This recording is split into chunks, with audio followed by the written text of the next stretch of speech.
मास कितना होता है?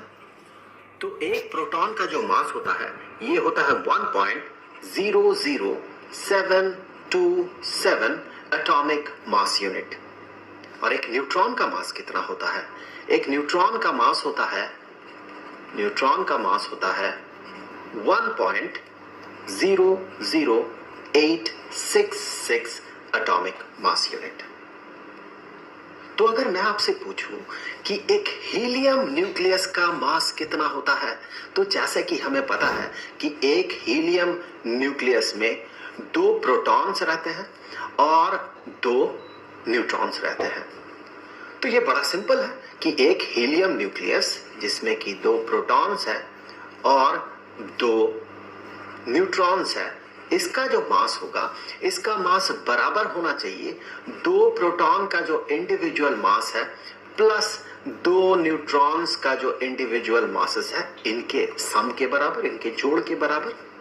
पर ऐसा नहीं होता है। जब भी बहुत सारे न्यूक्लियॉन्स, यहां पर मैं आपको बता दूं, प्रोटॉन और न्यूट्रॉन को न्यूक्लियॉन्स कहा जाता है। जब बहुत सारे न्यूक्लियॉन्स एक साथ मिलते हैं और मिलके एक न्यूक्लियस बनाता है, तो उस न्यूक्लियस का मास इंडिविजुअल मासेस के सम से कम होता है। चलिए इसे एग्जाम्पल से समझते हैं। इसी हीलियम न्यूक्लियस का एग्जाम्पल ही कंसीडर कर लेते हैं।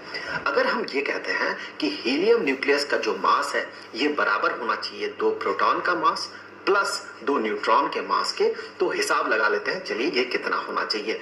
सो हमने बात किया था एक प्रोटॉन का जो मास है वो इतना होता है। तो उसी हिसाब से अगर 2 प्रोटॉन्स की बात किया जाए, 2 प्रोटॉन्स, तो 2 प्रोटॉन्स का जो मास होगा ये इसी का डबल होगा। सो इसे दुगना कर लेते हैं और ये होगा 2.01454 एटॉमिक मास यूनिट।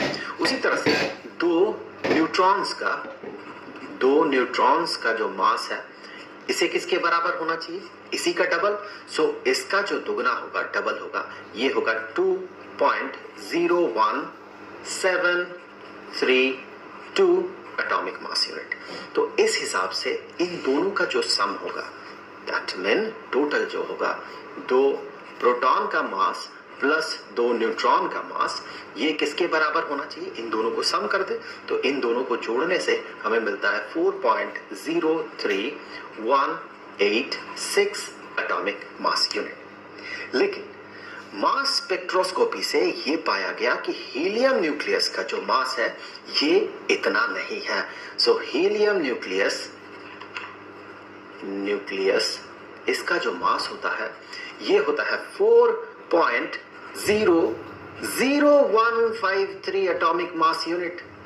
तो ऑब्वियसली हीलियम न्यूक्लियस का मास 2 प्रोटॉन और 2 न्यूट्रॉन के इंडिविजुअल जो मासेस हैं उनका जो सम है उससे कम है।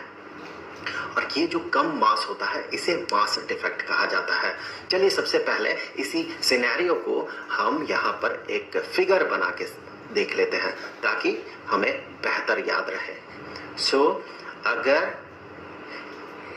हीलियम न्यूक्लियस को कंपेयर किया जाता है इंडिविजुअल न्यूक्लियॉन्स के साथ, तो हमें सिचुएशन कुछ ऐसा मिलता है कि 2 प्रोटॉन और 2 न्यूट्रॉन से बना हीलियम न्यूक्लियस, इसका मास कम होगा अगर हम कंपेयर करें 2 प्रोटॉन्स को अलग अलग इंडिविजुअली और 2 न्यूट्रॉन्स को अलग अलग इंडिविजुअली। तो ऐसा सिनेरियो होगा। यहां पर देख ले, हमने जैसे कि बात किया था, ये जो डिफरेंस है इसे हीलियम न्यूक्लियस का मास डिफेक्ट कहा जाता है। डिफरेंस कितना होगा? चलिए हिसाब लगा लेते हैं डिफरेंस कितना होगा। सो इससे इसको सब्ट्रैक्ट कर देंगे, वही तो डिफरेंस है, उतना ही तो हीलियम न्यूक्लियस कम मैसिव है। तो जब हम इसे सब्ट्रैक्ट करते हैं तो हमें मिलेगा 0.3033 एटॉमिक मास यूनिट। और इसे क्या कहा जाता है? इसे कहा जाता है mass defect of helium nucleus. तो हमने देखा कि mass defect of helium nucleus is equal to 0.03033 atomic mass unit. इसे भी एक फिगर बना के समझ लेते हैं। मेरा कहने का मतलब है एक फिगर बना लेते हैं ताकि चीजें हमें बेहतर समझ में आए। तो जैसे कि हमने बात किया था, इंडिविजुअल न्यूक्लियॉन्स अगर हो, जैसे कि हीलियम